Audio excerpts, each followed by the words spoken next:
পরিদের জাদুর ফুলের গাছ। আজ বনে একটিও ফুল দেখা যাচ্ছে না। মনে হচ্ছে মিতালির মেয়ে আবার আমাদের সামনে এসে সব ফুল তুলে নিয়েছে। দিদি, আমরা এখন কি করব? যদি আমরা ফুল না পাই তাহলে বাজারে কি বিক্রি করব? মনে হচ্ছে আজও আমাদের ক্ষুধার্ত ঘুমাতে হবে। দিদি, চলো একটু এগিয়ে যাই। হতে পারে এমন কিছু গাছ বাকি আছে যেখানে ফুল ফুটেছে। চলো না দিদি, যাই। বন্ধুরা, তোমরা যারা যারা গল্পটি দেখছো, তোমাদের নাম কমেন্ট করে জানাও। আমরা পরবর্তী গল্প তোমাদের নাম দিয়ে বানাবো। আর তোমরা অবশ্যই ভিডিওটিতে লাইক করে চ্যানেলটিকে সাবস্ক্রাইব করে দাও। দুই বোনই ফুলের খোঁজে বনের মধ্যে এগিয়ে যেতে থাকে। ধীরে ধীরে তারা দুজনেই ঘন বনের সেই অংশে পৌঁছায় যেখানে কোনো সাধারণ মানুষ যেতে সাহস করে উঠতে পারে না। হঠাৎ তারা একটা হালকা আভা দেখতে পায়। ওখানে দেখো, কিছু একটা জ্বলছে। হ্যাঁ দিদি, এটা একটা সিঁড়ির মতো দেখাচ্ছে। এটা খুব সুন্দর। চলো দিদি, যাই ওখানে, আমরা কাছে গিয়ে দেখি। চলো না দিদি। না, আমার এখানে ভালো লাগছে না। এই জঙ্গলে কেউ আসে না বা যায়ও না, এবং এই উজ্জ্বল সিঁড়িটি অবশ্যই কোনো না কোনো জাদু। চলো এখান থেকে ফিরে যাই, আমার এখানে ভয় করছে। প্লিজ দিদি, একবার গিয়ে দেখি। আমরা তো কিছু করব না, আমরা শুধু দেখবো এবং ফিরে আসবো। প্লিজ দিদি, প্লিজ রাজি হও, প্লিজ যাই না ওখানে। অবশেষে রিমা রাজি হয় এবং দুই বোন ধীরে ধীরে উজ্জ্বল সিঁড়ির দিকে এগিয়ে যায়। কাছে পৌঁছানোর সাথে সাথে তারা দুজনেই অবাক হয়ে যায়। সেই সিঁড়িটি আকাশের দিকে বাতাসে উপরে উঠছিল, এবং তাও স্বপ্নের মতো জ্বলন্ত আলো দিয়ে তৈরি। সেই সিঁড়ি থেকে একটি দুর্দান্ত আলো বেরিয়ে আসছিল। এটা সত্যি আকাশে উপরে উঠছে, কিন্তু এটি কোথায় যাচ্ছে? তারা দুজনেই এই কথা ভাবছিল। হঠাৎ তাদের কানে পায়েলের শব্দ প্রতিধ্বনিত হয়। মনে হচ্ছে কেউ আসছে। তাড়াতাড়ি এসো, দেখো এখানে সেই প্রাসাদটি দেখা যাচ্ছে। চলো আমরা সেই প্রাসাদের বাগানে লুকিয়ে থাকি, কেউ আমাদের দেখবে না। হ্যাঁ দিদি, তাড়াতাড়ি এসো, চলো আমরা ওই প্রাসাদের পিছনে যাই। তারা দুই বোন প্রাসাদের কাছে বাগানে গিয়ে একটি বড় গোলাপ গাছের আড়ালে লুকিয়ে পড়ল। গাছের পাতার ফাঁক দিয়ে তাকিয়ে তারা দেখতে পেল আকাশ থেকে নেমে আসা সিঁড়িতে দুটি অতি সুন্দরী পরী ধীরে ধীরে নেমে আসছে। তাদের পোশাক ছিল মুক্তা আর রেশমের তৈরি। তাদের চুলে ছিল একটা জাদুকরী চকচকে ভাব, এবং তাদের পিঠে ছিল সুন্দর সোনালি ডানা। দুজনেই দেখতে খুব সুন্দর এবং খুব মায়াবী। দেখো চন্দ্রিকা, আজ সূর্যের আলো কত সুন্দর দেখাচ্ছে। এই পৃথিবীর সুবাস আমার খুব পছন্দ। হ্যাঁ, কিন্তু রানী আমাদের কি বলেছে মনে আছে? আমাদের বেশি দিন মানুষের জগতে থাকতে হবে না। আমাদের এখানে দ্রুত কাজ শেষ করে ফিরে যেতে হবে। এই বলে পরীরা দুজনে প্রাসাদের দিকে এগোচ্ছিল। এরা সত্যি পরী? মনে হচ্ছে আমরা পরীদের জগতে এসেছি। দিদি, এই জায়গা, এই প্রাসাদ, এই পরী, এই সবই এত সুন্দর। এসো দিদি, চলো পরীর কাছে আমরা সাহায্য চাই। আমি বইয়ে পড়েছিলাম পরীরা সব সময় গরিবদের সাহায্য করে। এসো দিদি, প্লিজ এসো। চুপ থাকো, দেখো সে আমাদের দিকে আসছে। কে? কে ওখানে? কে ওখানে? এসো, বেরিয়ে এসো। দেখো, আমরা তোমাদের কোনো ক্ষতি করব না, বেরিয়ে এসো। এই কথা শুনে তারা আর রিমা ফুলের আড়াল থেকে ধীরে ধীরে বেরিয়ে আসে, কাঁপতে কাঁপতে। তোমরা দুজনেই মানুষ, তাহলে এখানে এভাবে কি করছো? তুমি কি জানো এটা আমাদের পরীদের তৈরি একটা জাদুকরী পথ? আর তুমি এই প্রাসাদটি দেখছো? এই প্রাসাদটা আমাদের পরীদের জাদুকরী প্রাসাদ। আমরা ভুল করেছি পরী, দয়া করে আমাদের ক্ষমা করে দাও। দিদি, একবার পরীর কাছে সাহায্য চাইতে চেষ্টা করো, প্লিজ দিদি। চুপ করে এখান থেকে চলে যাও, অপেক্ষা করো। শোনো, তুমি কি আমাদের কিছু বলতে চাও? বলো, তুমি কি বলতে চাও? পরি, আমরা দুই বোন এতিম। এই পৃথিবীতে আমাদের কেউ নেই। আমরা কোনোভাবে জঙ্গল থেকে ফুল তুলে মন্দিরে বিক্রি করে বেঁচে থাকার চেষ্টা করি। কিন্তু গত কয়েকদিন ধরে মিতালি নামের একটি মেয়ে আমাদের সামনে এসে জঙ্গলের সব ফুল তুলে নেয়, যার কারণে আমরা কিছুই আয় করছি না। আমরা 2 দিন ধরে কিছুই খাইনি। তুমি কিভাবে জানো যে মিতালি জঙ্গল থেকে সব ফুল তুলে নিয়েছে? পরি, আমরা তা জানি না, কিন্তু মিতালি কয়েকদিন আগে আমাদের হুমকি দিয়েছিল যে যদি আমরা মন্দিরের বাইরে ফুল বিক্রি বন্ধ না করি তাহলে সে জঙ্গল থেকে সব ফুল চুরি করবে, যাতে আমরা আর কখনো ফুল বিক্রি করতে না পারি। কি? এর মানে মিতালি জঙ্গলের সুন্দর গাছগুলোতে ওষুধ ব্যবহার করেছিল, যাতে এই গাছগুলো আর কখনো ফুল না ফোটাতে পারে। এর মানে হলো রানী মায়ের সন্দেহ একেবারেই সঠিক ছিল। এই সবই সেই দুষ্ট মেয়েটি করেছে। আচ্ছা, তোমরা দুই বোন চিন্তা করো না, আমরা পরীরা সবসময় ভালো মানুষকে সাহায্য করি। তুমি কি এই প্রাসাদে দেখো? এই প্রাসাদের ভেতরে যাও এবং যত খুশি সোনা রূপা নিয়ে যাও।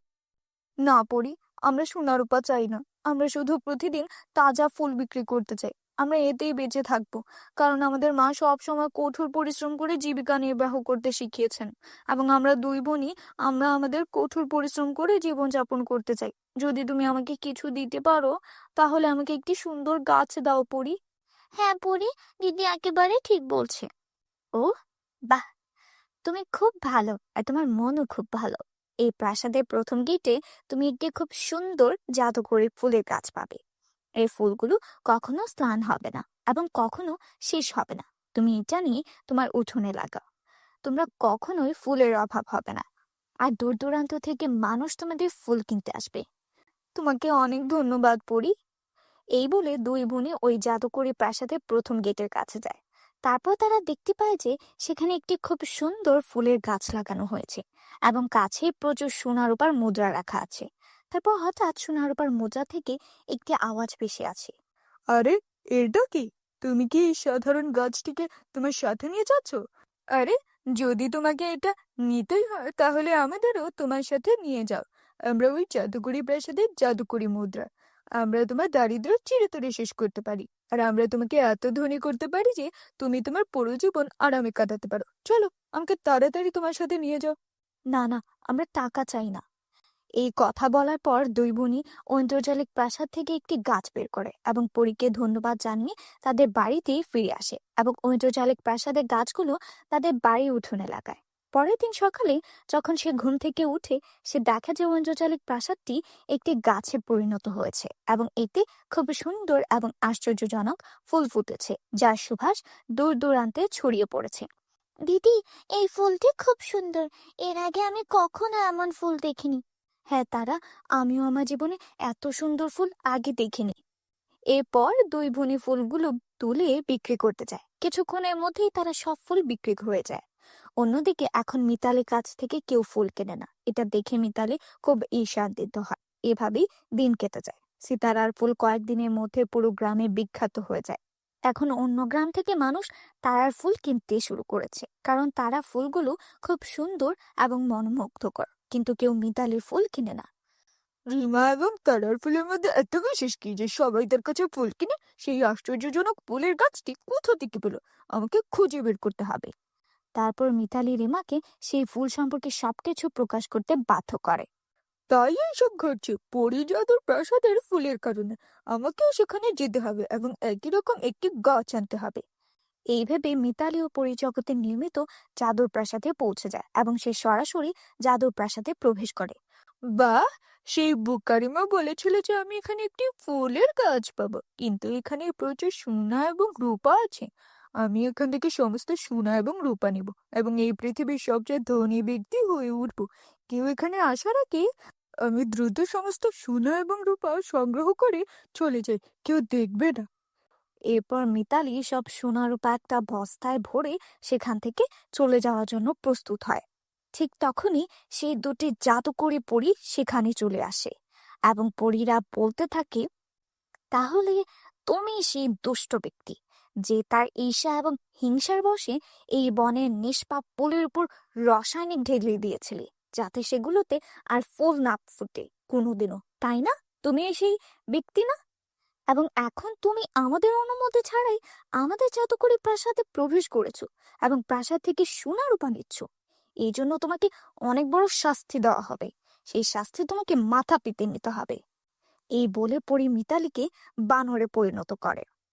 এটাই তোমার কৃতকর্মের শাস্তি। এখন থেকে তুমি পুরো 1 মাস ধরে এই বনে বানরের মতো এখানে সেখানে ইচ্ছা মতো ঘুরে বেড়াবে। এটাই তোমার সমস্ত রূপের শাস্তি। তোমাকে এই শাস্তি ভোগ করতেই হবে। তবেই তুমি বুঝতে পারবে বিনা কারণে কাউকে কষ্ট দেওয়ার শাস্তি কি। মানুষকে কষ্ট দেওয়ার ফল তুমি এই শাস্তির মাধ্যমে টের পাবে। বন্ধুরা, তোমরা যারা যারা এখনো চ্যানেলটিকে সাবস্ক্রাইব করোনি, প্লিজ আমাদের এই চ্যানেলটিকে সাবস্ক্রাইব করে নাও। আর অবশ্যই ভিডিওটি ভালো লাগলে লাইক এবং কমেন্ট করো। জাদুকরি লেহেঙ্গার পরিন চাদর। ছোট্ট একটি গ্রামে কবিতা তার সৎ মায়ের সাথে বাস করত। কবিতা একদিন ঘুমের মধ্যে স্বপ্নে দেখে সে একটা রূপকথার জগতে চলে এসেছে। আরে বাহ, কত সুন্দর একটা জায়গা এটা! এখানে তো সব কিছুই জাদুকরি। ওয়াও, গাছটা কত সুন্দর লাগছে। হ্যাঁ কবিতা, এটা একটা জাদুকরি জগৎ, আর তুমি এখন সেই জগতে আছো। কি? জাদুকরি জগৎ? আমি সত্যি সত্যি জাদুকরি জগতে এসেছি। সঙ্গীতা একটু সামনে এগিয়ে যায় আর দেখতে পায় এক অসাধারণ সুন্দর লেহেঙ্গার কাজ। আরে বাহ, এটা তো জাদুকরি লেহেঙ্গার কাজ। আমার তো পরার মতো কোনো কাপড়ও নেই। এখনই এই গাছ থেকে সুন্দর কিছু লেহেঙ্গা তুলে নিই। আরে, এটা কি? এটা ছিঁড়ছে না কেন? নিচে নেমে আয়। আরে, এটা তো আরো উপরে উঠে গেল। ঠিক তখনই কবিতার কানে তার সৎ মায়ের গলা ভেসে আসে। আরে ও রানী, আজ ঘুমাতে থাকবি নাকি? উঠে ঘরের কাজকর্ম করবি না? সব সময় কুম্ভকর্ণের মতো ঘুমায়। কবিতা তখন মনে মনে বলতে থাকে, কি সুন্দর স্বপ্ন ছিল! ইস, যদি আমি এই জাদুকরি লেহেঙ্গাগুলো নিজের হাতে ছুঁতে পারতাম। উঠবি না, নাকি এভাবেই পাগলের মতো হাসতে থাকবি? গতকালের মার খেয়েও ভুলে গেছিস নাকি? না মা, যাচ্ছি এখনই। এই বলে কবিতা কাজে লেগে যায়। ঠিক তখনই তার সৎ বোন অনন্যা ঘুম থেকে ওঠে। আরে, 10টা বেজে গেছে। আজ আমাকে শপিং এ যেতে হবে। তাড়াতাড়ি গোসল করে আসি। তারপর অনন্যা একটা ড্রেস নিয়ে কবিতাকে বলে, শোন কাজের মেয়ে, আমার এই ড্রেসটা ভালো করে আয়রন করে দে। আমি গোসল করতে চাচ্ছি। ভালো করে করবি, না হলে মাকে বলে আবার তোকে মার খাওয়াবো। এই বলে অনন্যা গোসল করতে চলে যায়। কবিতা তাড়াতাড়ি অনন্যার ড্রেস আয়রন করতে শুরু করে। আরে বাহ, অনন্যা, এই ড্রেসটা কত সুন্দর! এই ড্রেসটা পরে একেবারে পরীদের মতো লাগবে অনন্যাকে। ইস, আমি যদি এমন একটা সুন্দর ড্রেস পরতে পারতাম। তখনই সেখানে অনন্যা চলে আসে আর বলে, তোর কানে কিছু ঢুকছে না নাকি? কবে থেকে তোর কাছে এই ড্রেসটা চাইছি। আরে হ্যাঁ অনন্যা, এই নাও তোমার ড্রেস। আরে, তুই এটা কি করেছিস? তুই আমার সবচেয়ে প্রিয় ড্রেসটা এভাবে পরিয়ে ফেলেছিস। আমি তোকে ছাড়বো না। মা, ও মা, দেখো না, এই কবিতা কি করেছে। আরে কি হয়েছে? আবার কি করলো এই অভাগিনী? মা, দেখো না, ও আমার সবচেয়ে দামি ড্রেসটা পরিয়ে দিয়েছে। কি রে অভাগিনী, আমার মেয়ের ড্রেসটা পরিয়ে দিয়েছিস কেন? মা, আমার কিছু জানা নেই। আমি শুধু আয়রন করছিলাম। আমি ড্রেসটা পরাইনি মা। একে তো ভুল করিস, তারপর আবার মিথ্যা কথা বলিস। দেখছি তোর জিভ অনেক বেশি চলছে। দাঁড়া, তোকে এখনই দেখাচ্ছি। এই বলে সৎমা কামিনী কবিতাকে খুব মারতে থাকে। মা, ও এমনিতেই ঠিক হবে না। যদি ওকে এখনই না তাড়ানো হয়, ভবিষ্যতে আরো বিপদ করবে। ওকে বাড়ি থেকে বের করে দাও। তুই একদম ঠিক বলেছিস। এই মেয়ে কোনো কাজেই আসে না, শুধু খেয়ে খেয়ে যাচ্ছে। চল বের হ আমার বাড়ি থেকে। মা, মা, দয়া করে আমাকে মাফ করে দিন। এই পৃথিবীতে আপনাদের ছাড়া আমার আর কেউ নেই। আমি কোথায় যাব? মা, আপনি যা বলবেন আমি তাই করব। আমাকে বের করে দিবেন না প্লিজ। মা, ওর কথায় বিশ্বাস করো না, না হলে আবারও এই ভুল করবে। ঠিক আছে, আমি তোকে এক শর্তে এই বাড়িতে থাকতে দেব। তুই বাইরে গিয়ে কাজ করবি, আর নিজের উপার্জনের টাকায় আমার মেয়ের জন্য একদম সেই রকম ড্রেস কিনে আনবি। তখনই আমি তোকে এই বাড়িতে আবার থাকতে দেব। আমি এখন কোথায় যাব? কিন্তু আমি বুঝতে পারছি না, ড্রেসটা তো আমি পরাইনি। আমি নিজ হাতে ওটা আয়রন করেছিলাম, তবে ওটা হঠাৎ করে পরে গেল কিভাবে?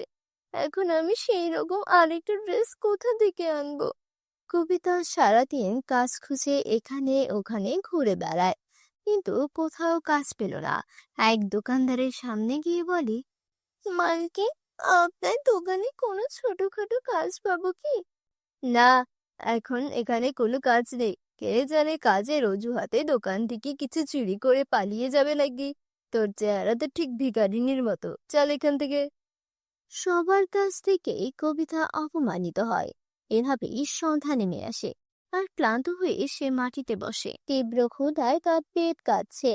ক্ষুধার জন্য মনে হচ্ছে পেটের মধ্যে ইঁদুর দৌড়াচ্ছে।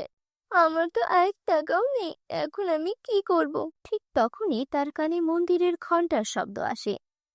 লাখ লাখ ধন্যবাদ ভগবান, তুমি আমার খাবারের ব্যবস্থা করেছো। তারপর ববিতা মন্দিরে গিয়ে কিছু প্রসাদ নেয়, আর এক গাছের নিচে বসে খেতে শুরু করে।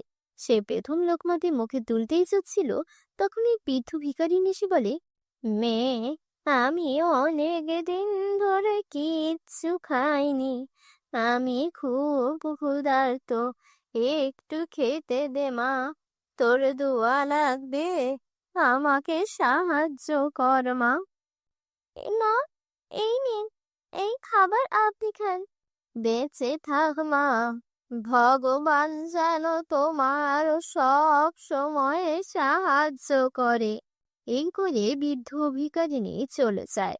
কবিতা মন খারাপ করে হাঁটতে শুরু করে। তখনই সে দেখতে পায় এক হরিণী তার আশেপাশে লাফাচ্ছে।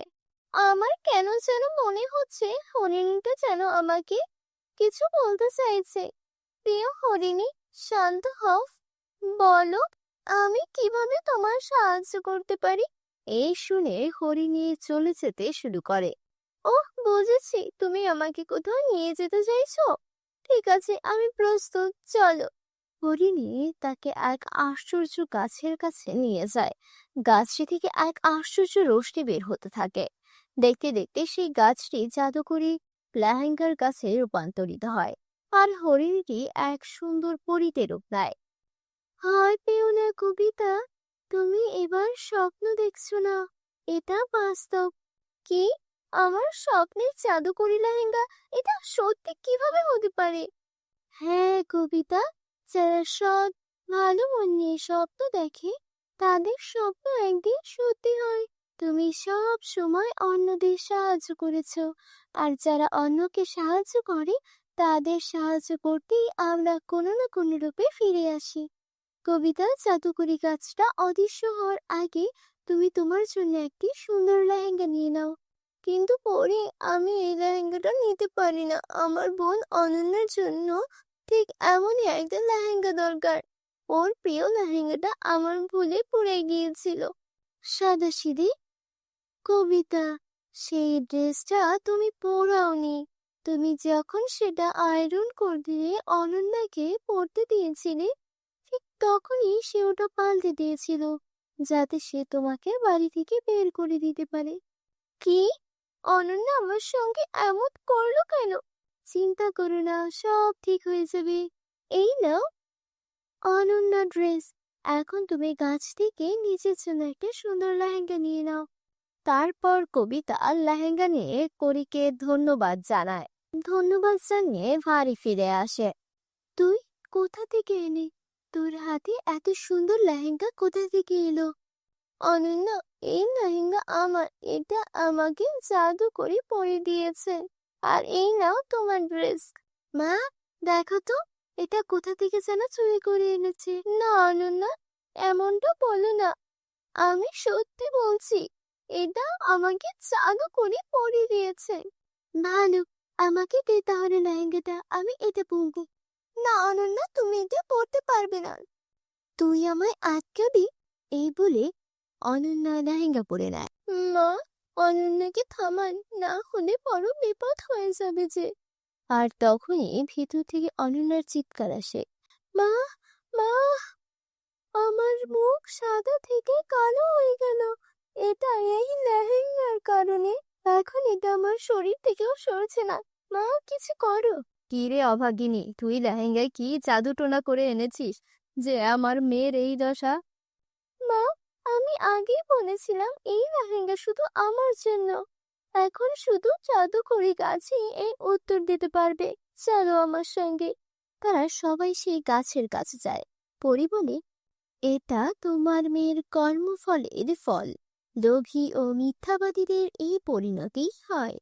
তোমরা মা মেয়ে মিলে কবিতার উপর অনেক অত্যাচার করেছ, এটা তারই শাস্তি। জাদুকরি গাছ, দয়া করে এদের ক্ষমা করে দিন। ও আমার মা, ও আমার বোন, যদি ওদের কোনো ভুল হয়ে থাকে তাহলে তার শাস্তি আমায় দিন, কিন্তু ওদের মাফ করে দিন।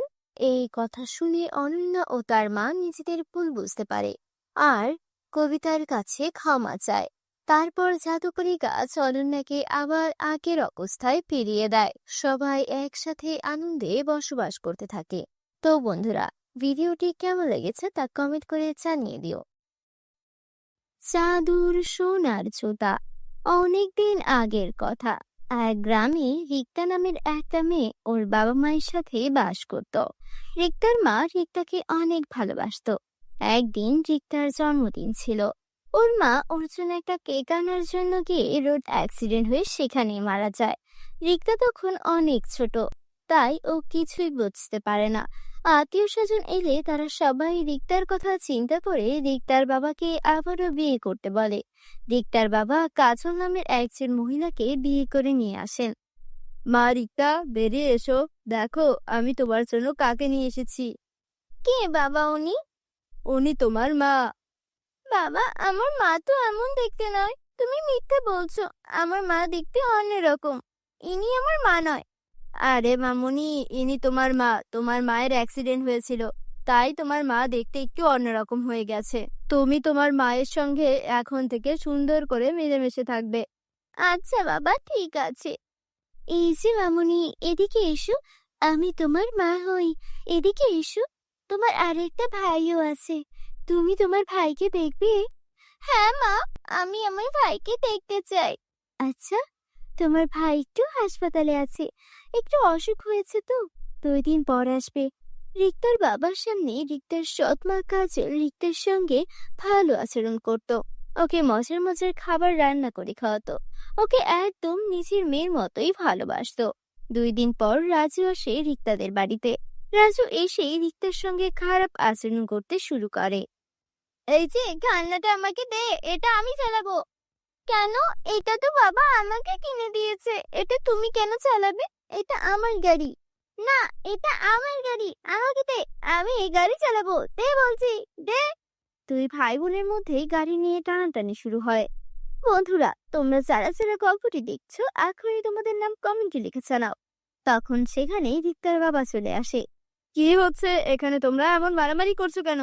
বাবা দেখো, এই গাড়িটা আমার, তারপর রাজু ভাইয়া আমার থেকে গাড়িটা কেড়ে নিতে চাইছে। আচ্ছা ঠিক আছে মাবুরি, রাজু যেহেতু চাইছে গাড়িটা তুমি ওকে দিয়ে দাও, আমি তোমাকে একটা নতুন গাড়ি কিনে দিব। আচ্ছা বাবা, ঠিক আছে। তার কয়েকদিন পর শহরে একটা বড় কাজের উদ্দেশ্যে রিক্তার বাবার বাইরে যেতে হয়। যাওয়ার আগে সে রিক্তাকে ও তার মাকে ডেকে বলে, শোনো মামুনি, তুমি তোমার মায়ের কাছে থাকবে, আমি তোমার জন্য টাকা পাঠাবো, আর তোমার যা খেতে ইচ্ছে করবে সব তোমার মা তোমাকে বানিয়ে দিবে। তোমার মায়ের সঙ্গে থাকতে তোমার কোনো অসুবিধা হবে না তো? না বাবা, মা তো আমাকে অনেক ভালোবাসে, আমার কোনো অসুবিধা হবে না। আরে, তুমি এত চিন্তা করছো কেন? তুমি নিশ্চিন্তে কাজে যাও, আমি আমার মেয়েকে আদরেই রাখবো, তুমি নিশ্চিন্তে থাকতে পারো। যাও, মন দিয়ে কাজ করবে। এরপর রিক্তার বাবা শহরে কাছে চলে যায়। উনি যাওয়ার পরপরই কাজল তার আসল রূপ দেখাতে শুরু করে। এই রিক্তার বাচ্চা, রিক্তা, ঘুম থেকে উঠিসনি এখনো? তাড়াতাড়ি এদিকে আয়। কি ব্যাপার মা, আজকে মতন এমন করছি কেন? যাই তো দেখি। হ্যাঁ মা, বলো, কি হয়েছে? চা, আমার জন্য চা বানিয়ে নিয়ে আয়। মা, আমি তো কখনো রান্নাঘরেই যাইনি, আমি কি করে চা বানাবো? রান্নাঘরে যাসনি, এখন যাবি? যা বলছি তাই কর। আচ্ছা ঠিক আছে মা, যাচ্ছি। তারপর রিক্তা ওর ছোট ছোট হাতগুলো দিয়ে মায়ের জন্য চা বানিয়ে নিয়ে আসে। আরে বাহ, তোর হাতের চা তো খুব মজার হয়েছে। আজকে থেকে সব চা তুই বানাবি। তোর কাজ ছিল আমাকে 3 বেলা চা করে দেওয়া। রিক্তা ওর মা যা বলতো তাই শুনতো, কিন্তু সৎ মা রিক্তার উপর অনেক অত্যাচার করত। আর ধীরে ধীরে বাড়ির সব কাজ রিক্তাকে দিয়ে করাতে শুরু করে। রিক্তাকে ঠিকমতো 2 বেলা খাবারও খেতে দিত না। একদিন রিক্তা কাঁদতে কাঁদতে ঘরে এসে ঘুমিয়ে পড়লো। তখন স্বপ্নে ওর আপন মা এসে ওকে দেখা দিল। তার সাথে ইশারা করে একটা বাক্স দেখালো। রিক্তা ঘুম থেকে উঠে খাটের নিচ থেকে সেই বাক্সটা বের করলো আর দেখলো সেখানে অনেক সুন্দর একটা সোনালী রঙের জুতা রাখা আছে। মা, আমাকে স্বপ্নে এই জুতাটাই দেখাচ্ছিল। নিশ্চয়ই এটা কোনো বিশেষ জুতা হবে। এটা পরে দেখি তো। তারপর রিক্তা ওই জুতোটি পরে বাড়ির সব কাজ করতে রাখলো। অন্যান্য দিনের তুলনায় আজকে সব কাজ ও খুবই দ্রুত করে ফেললো। আরে বাহ, আজকে সব কাজ কত তাড়াতাড়ি করে ফেললাম। সবকিছু মায়েরই চাদর জুতার যেন হয়েছে। আমি বুঝতে পেরেছি, ইনি যে আছেন ইনি আমার আপন মা নয়, আমার স্বপ্নে যিনি এসেছিলেন তিনিই হলেন আমার আপন মা। এরপর থেকে রিক্তা যে কোনো কাজ অনেক দ্রুত করে ফেলতো। আর মায়ের দেওয়া চাদর জুতার সাহায্যে ও এখন একটু আরামে দিন কাটাচ্ছিল। 2 দিন পর ওর বাবা শহর থেকে বাড়িতে আসে। কোথায় আমার রিক্তা মামুনি? দেখো তোমার জন্য কতগুলো খেলনা এনেছি। রিক্তা, তোমাকে এত চিকন লাগছে কেন মামুনি? আরে বলো না, তোমার মেয়ে সারাদিন রোদে রোদে ঘুরে বেড়ায় আর টুই টুই করে খেলাধুলা করে। আমি বলি একটু নিয়ম করে খেতে, তুমি খেতে চায় না।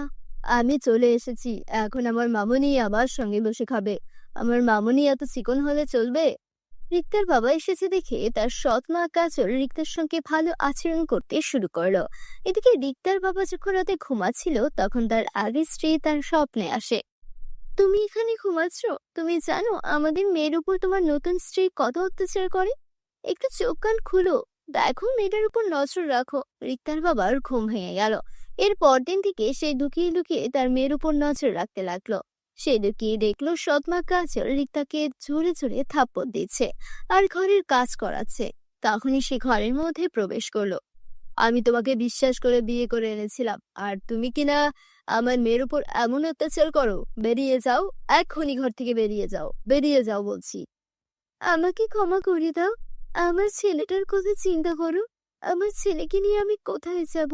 তোমার ছেলের কথা আমি চিন্তা করব? তুমি আমার মেয়ের কথা চিন্তা করেছিলে? আমার ভুল হয়ে গেছে, আমি সত্যি মানামির কলঙ্ক। আমি তোমার মেয়ের সঙ্গে অনেক অন্যায় করেছি। রিক্তা ও সৎ মায়ের প্রতি অনেক মায়া হলো। বাবা, মা তো ক্ষমা চেয়েছে, মা মায়ের ভুল বুঝতে পেরেছে। আমি আমার এক মাকে হারিয়েছি, এই মাকে আর হারাতে চাই না।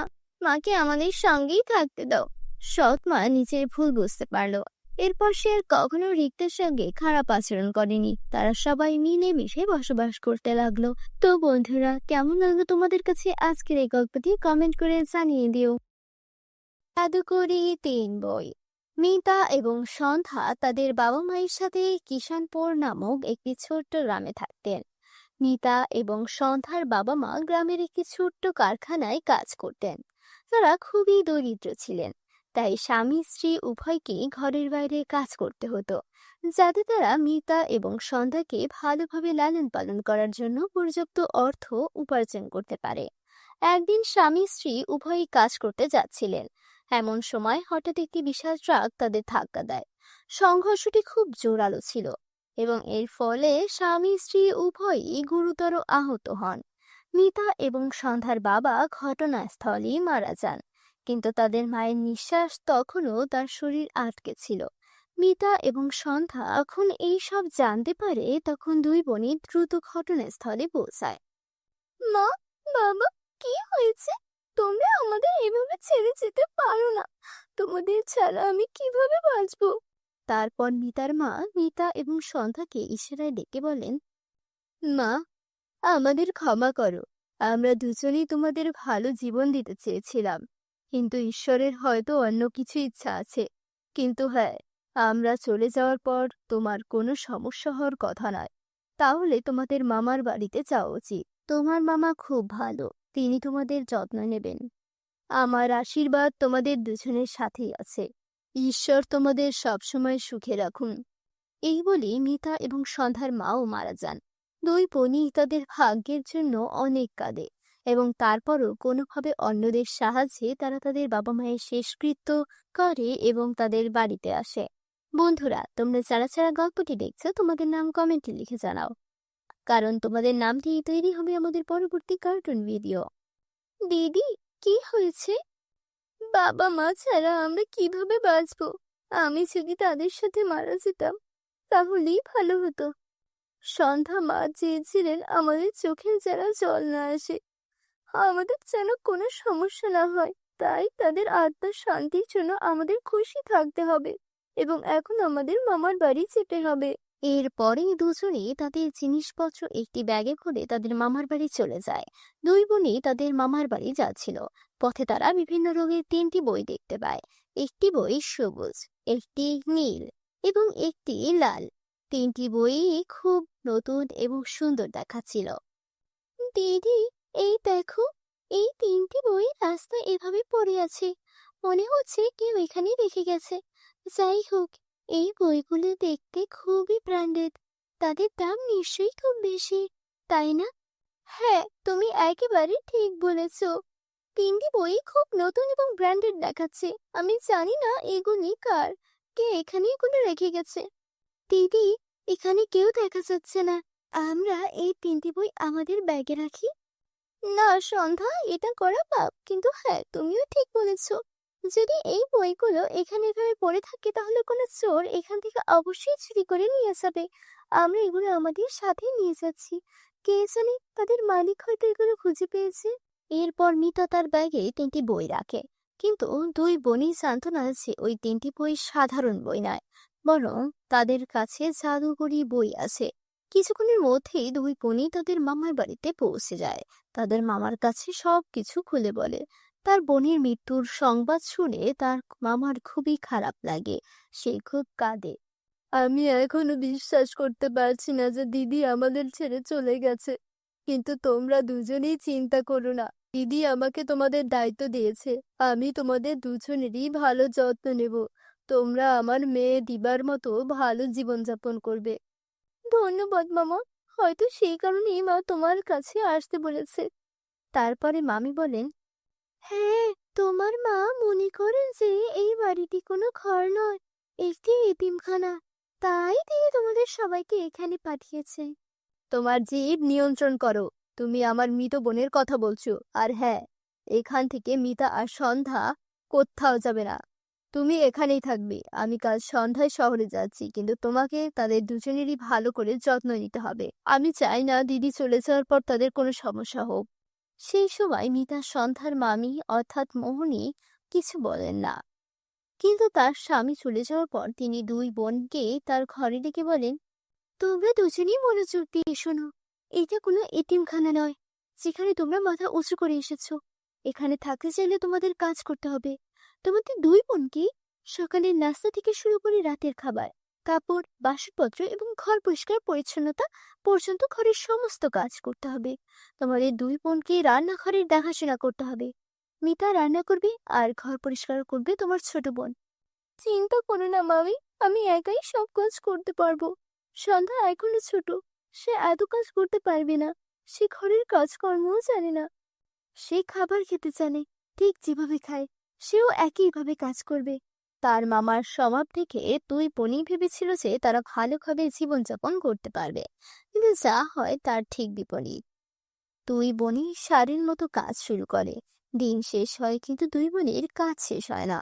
কাজ করার সময় সন্ধ্যার হাতে ফোসকা পড়ে। দিদি, দেখো না, আমার হাতে ফোসকা পড়েছে। চলো এখান থেকে চলে যাই দিদি। চলো ফিরে যাই। আমরা আমাদের বাড়িতে থাকবো। সন্ধ্যা, এই বাড়িটা আমাদের নয়। এই বাড়িটা ভাড়া বাড়ি। ওই বাড়িতে থাকতে হলে আমাদের ভাড়া দিতে হবে, যা আমাদের নেই। তাই বাধ্য হয়ে এখানেই থাকতে হবে। সারাদিন কাজ করার পর দুই বোনই ক্লান্ত হয়ে তাদের ঘরে যায়। সেখানে মিতা সন্ধ্যাকে বসিয়ে মোহিনীর কাছে খাবার আনতে আসে। মামি, তুমি বলেছিলে সারাদিন কাজ করার পর তুমি আমাদের খাবার দেবে। আমরা দুজনেই খুব ক্ষুধার্ত। আমরা দুজনেই সকাল থেকে কিচ্ছু খাইনি। দয়া করে আমাদের খাবার দাও। এখানে অপেক্ষা কর, আমি এখনই এনে দিচ্ছি। এই বলে মোহিনী রান্নাঘরে যায় আর 2 দিনের পুরনো বাসি রুটি এবং একটি পেঁয়াজ নিয়ে আসে এবং দুই বোনের হাতে তুলে দেয়। মামি, এটা কি? তুমি কি দেখতে পাচ্ছ না? এটা খাবার। কিন্তু মামি, এটা তো বাসি রুটি আর পেঁয়াজ। আমরা এটা কিভাবে খাবো? আর যাই হোক, সন্ধ্যা শুধু শুকনো খাবার কিনে খেতে পারে। যদি তোমার কাছে সবজি না থাকে তাহলে আমাকে 1 গ্লাস দুধ দাও। আমি ওকে দুধের সাথে রুটি খাওয়াবো। তুমি কি করে মনে করো এই বাড়িটা একটা হোটেল? আমি তোমাকে দুধ রুটি সবকিছু দেব। তোমাকে যা দেওয়া হবে তা খেয়েই তোমাদের বেঁচে থাকা উচিত। আর তোমার বোন রাজকন্যা নয়। বেচারা মিতা আর কিছু বলে না। দিদি, এটা কেমন পশুর মতো খাবার? মামি সারা দিন আমাদের এত কাজ করে এটা খেতে দিল। আমার মনে হচ্ছে আমাদের ভাগ্য ফুরিয়ে গেছে, তাই আমাদের সাথেই এইসব হচ্ছে। তারপর পথে যাওয়া বই থেকে একটা শব্দ ভেসে আসে, কিন্তু এখন তোমার ভাগ্য বদলে যাবে। আরে, এই শব্দ কোথা থেকে এলো? দুই বোনই পিছনে ফিরে তাকায় এবং তাদের পিছনে ওই তিনটি জাদুর বই দেখতে পায়। ভয় পেও না, আমরা তিনজনই জাদুর বই যা তুমি রাস্তা থেকে তুলে এনেছিলে। আমরা তিনজনই তোমাকে সাহায্য করতে চাই। কি ধরনের সাহায্য? আমরা তিনজনই জাদুর বই এবং আমাদের তিনজনেরই আলাদা আলাদা ক্ষমতা আছে। যদি তুমি নীল বইটি খুঁজে পাও, যদি তুমি যে কোনো খাবার স্পর্শ করো এবং এটি সম্পর্কে চিন্তা করো, তাহলে তুমি সেই খাবার পাবে। যদি তুমি সবুজ বইটি স্পর্শ করো এবং যে কোনো পরিমাণ সম্পর্কে চিন্তা করো, তাহলে তুমি সেই পরিমাণ পাবে। আর যদি তুমি আমাকে স্পর্শ করো, তুমি যাই ভাবো তাই বিপরীত ঘটবে। তাই তোমাকে আমাকে সাবধানে ব্যবহার করতে হবে।